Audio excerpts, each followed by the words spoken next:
अगर आप class 9, 10th, 11th, 12th में हैं तो मुस्कुराइए। क्यों? क्योंकि मुस्कान स्कॉलरशिप आपके लिए ही है, लेकिन हम दुखी हैं। क्यों? यूपी के बच्चे बच्चे नहीं हैं, उनके लिए स्कॉलरशिप है ही नहीं, बाकी सारे राज्यों के लिए है। चलिए कोई नहीं, आशा करते हैं धीरे धीरे मुस्कान यूपी में भी फैलेगा।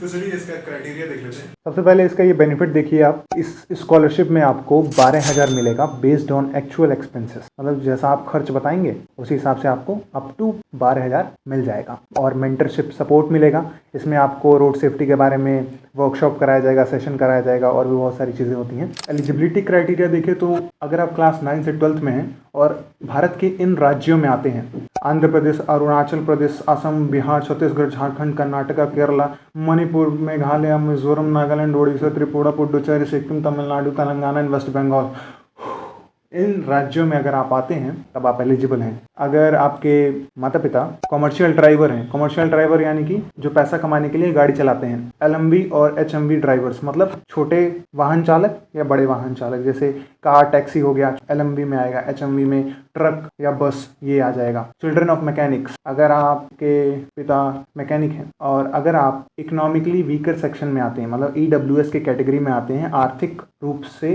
कमजोर हैं, पिछले क्लास में आपका जो मार्क्स होना चाहिए वो 60% होना चाहिए या उससे ज़्यादा होना चाहिए। जैसे अभी आप क्लास 9 में हैं तो क्लास 8 में आपका 60% या उससे ज़्यादा होना चाहिए। परिवार का सालाना आय 8 लाख से ज़्यादा नहीं होना चाहिए। अगर आपके परिवार में कोई वाल्वोलिन कमिंस प्राइवेट लिमिटेड में काम करता है या बड़ी फॉर स्टडी में काम करता है तब आप एलिजिबल नहीं हैं। अब डॉक्यूमेंट्स देखते हैं। आप एक स्टूडेंट हैं तो आपके पास वोटर आईडी कार्ड होगा, ड्राइविंग लाइसेंस होगा या पैन कार्ड होगा या आधार कार्ड होगा, जो भी प्रूफ होगा वो यहाँ सबमिट कर दीजिएगा। इस साल आप एडमिशन लिए होंगे किसी स्कूल में तो उसका प्रमाण देना पड़ेगा। फीस जमा किए होंगे तो फीस का रसीद मिला होगा तो वो जमा कर सकते हैं। अगर वो नहीं है तो एडमिशन लेटर स्कूल के द्वारा आपको यहाँ सबमिट करना होगा। उसमें लिखा होना चाहिए कि आप इस स्कूल में आपका एडमिशन हो चुका है। या तो school ID card, bonafide certificate क्या होता है, स्कूल द्वारा मिल जाता है। इसमें लिखा होता है कि ये बच्चा बहुत अच्छा है और हमारे स्कूल का बच्चा है। देखिए आपका पिछले क्लास का जो मार्कशीट है उसमें साइन और थप्पा लगा होना चाहिए स्कूल द्वारा। इस डॉक्यूमेंट में आपके पेरेंट इस ड्राइविंग के प्रोफेशन में हैं, उसका प्रमाण देना पड़ेगा। या तो ड्राइविंग लाइसेंस हो आपके पास, सिर्फ ड्राइवर्स के लिए है,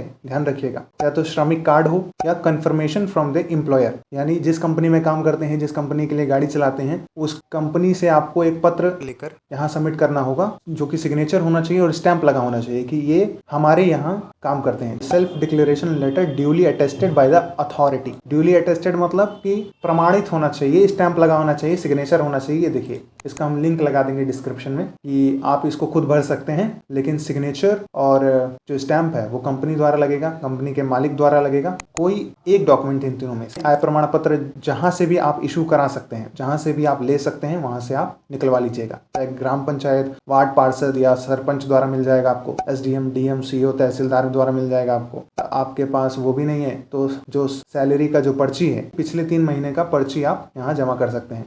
अगर वो भी नहीं है तो आईटीआर अगर हो आपके पास। आईटीआर यानी क्या होता है कि इनकम टैक्स रिटर्न, यानी कि कितना आपका परिवार कमाता है और कितना सरकार को टैक्स देता है, उसका पूरा लेखा जोखा होता है। अगर वो आपके पास है तो वो डॉक्यूमेंट्स भी आप यहाँ सबमिट कर सकते हैं। देखिए आप एक स्टूडेंट है तो आपका ही यहाँ पे बैंक अकाउंट डिटेल्स यहाँ पे मांगा गया है। यहाँ पे साफ साफ लिखा है, अगर आप सेलेक्ट होते हैं स्कॉलरशिप में और आगे का प्रोसेस कंप्लीट करना है तो स्टूडेंट का ही बैंक अकाउंट डिटेल्स होना चाहिए, किसी गार्जियन का या पेरेंट्स का नहीं। एक पासपोर्ट साइज फोटोग्राफ, एक बहुत अच्छा नोट दिया हुआ है यहाँ पे। दूसरा नोट देखिए, मान के चलिए आप पैसा नहीं जमा कर पा रहे हैं, परिवार पैसा नहीं जमा कर पा रहा है स्कूल का, तो आप एडवांस में स्कॉलरशिप ले सकते हैं। कैसे? आपको स्कूल द्वारा एक पत्र जमा करना पड़ेगा कि पैसा नहीं जमा कर पा रहे हैं, बहुत दिक्कत है, आपको यहाँ से स्कॉलरशिप अमाउंट एडवांस में मिल जाएगा। और जब आप जमा कर दीजिएगा पैसा तो उसके बाद में आपको फाइनल जो रसीद मिलेगा उसको यहाँ पे सबमिट कर सकते हैं आप। ऑनलाइन स्कॉलर ट्रैकिंग के माध्यम से वो लोग जान जाएंगे। और एक चीज़ और यहाँ पे लिखा हुआ है, आपको बाद में भी स्कॉलरशिप मिलेगा क्या?